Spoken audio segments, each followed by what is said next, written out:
بسم اللہ الرحمن الرحیم۔ نبی کریم صلی اللہ علیہ وآلہ وسلم نے ارشاد فرمایا، جس شخص نے اپنے مسلمان بھائی کو کسی معاملے میں مشورہ دیا حالانکہ وہ جانتا ہے کہ بھلائی و بہتری اس کے علاوہ کسی دوسری صورت میں ہے تو اس نے اس سے خیانت کی۔ نبی کریم صلی اللہ علیہ وآلہ وسلم نے ارشاد فرمایا، فوت شدگان کو برا بلا مت کہو کیونکہ وہ تو اپنی سزا پا چکے۔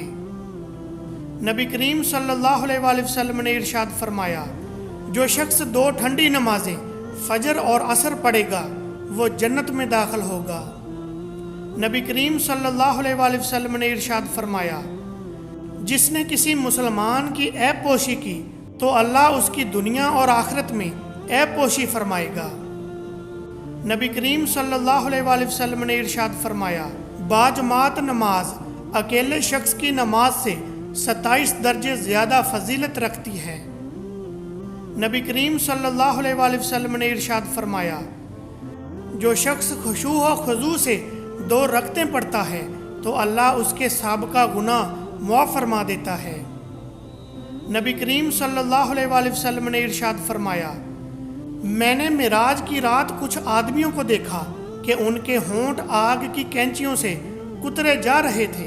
میں نے کہا، جبرائیل علیہ السلام یہ کون لوگ ہیں؟ انہوں نے بتایا، یہ آپ صلی اللہ علیہ وآلہ وسلم کی امت کے خطیب حضرات ہیں۔ یہ لوگوں کو تو نیکی کا حکم کرتے تھے مگر خود کو بھول جاتے تھے۔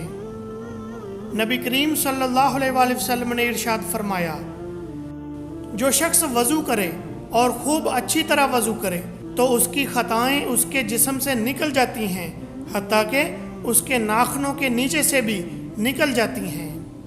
نبی کریم صلی اللہ علیہ وآلہ وسلم نے ارشاد فرمایا، جو شخص دنیا میں دوگلا ہوگا تو روز قیامت اس کی زبان آگ کی ہوگی۔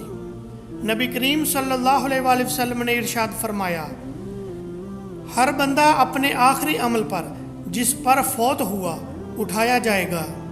نبی کریم صلی اللہ علیہ وآلہ وسلم نے ارشاد فرمایا، جس شخص نے اللہ کے لیے محبت کی، اللہ کی خاطر بغض رکھا، اللہ کی رضا کی خاطر عطا کیا اور اللہ کے لیے روک لیا تو اس نے ایمان مکمل کر لیا۔ نبی کریم صلی اللہ علیہ وآلہ وسلم نے ارشاد فرمایا، جو شخص گواہی دے کہ اللہ کے سوا کوئی معبود برحق نہیں اور محمد صلی اللہ علیہ وآلہ وسلم اللہ کے رسول ہیں، اللہ نے اس کو جہنم پر حرام کر دیا۔ نبی کریم صلی اللہ علیہ وآلہ وسلم نے ارشاد فرمایا، جب کوئی مسلمان درخت لگاتا ہے یا کاشتکاری کرتا ہے، پھر کوئی انسان یا پرندہ یا کوئی حیوان اس میں سے کھا لیتا ہے تو یہ اس کے لیے صدقہ ہے۔